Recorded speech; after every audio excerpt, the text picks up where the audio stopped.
হনুমানজির জন্মজয়ন্তী উৎসব উপলক্ষে দমদম গোড়াবাজার হনুমান মন্দিরে বাৎসরিক উৎসব এবং গুণীজনদের সংবর্ধনা।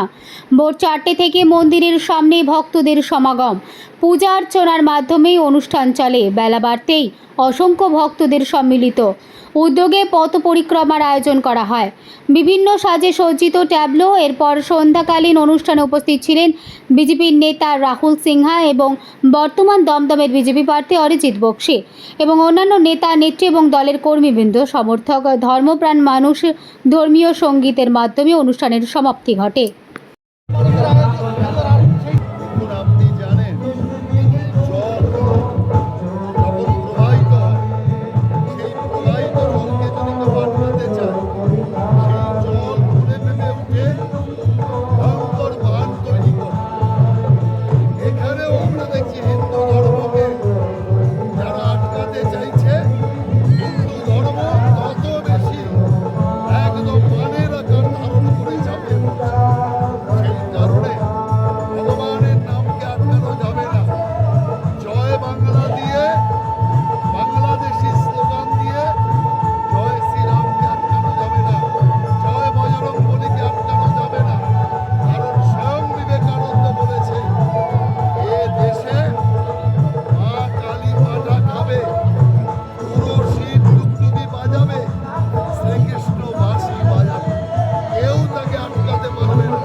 আমি সর্বপ্রথমে যে সমস্ত রাজনৈতিক দলের নেতা নেত্রীরা উপস্থিত হয়েছেন আজকে এই হনুমান জয়ন্তী উৎসবে তাদের প্রত্যেকেই অভিনন্দন জানাই।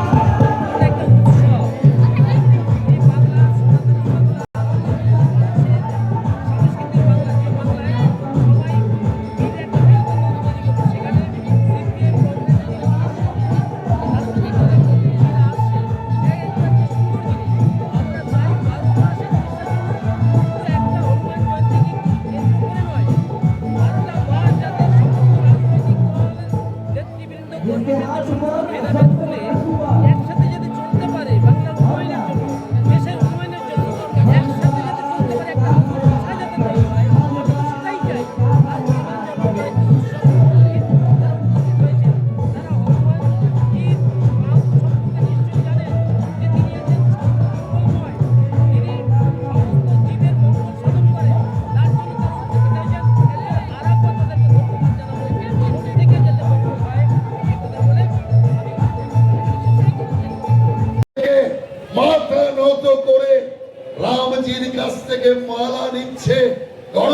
করছে, ভালো মুক্তোর মালা পেয়েছি।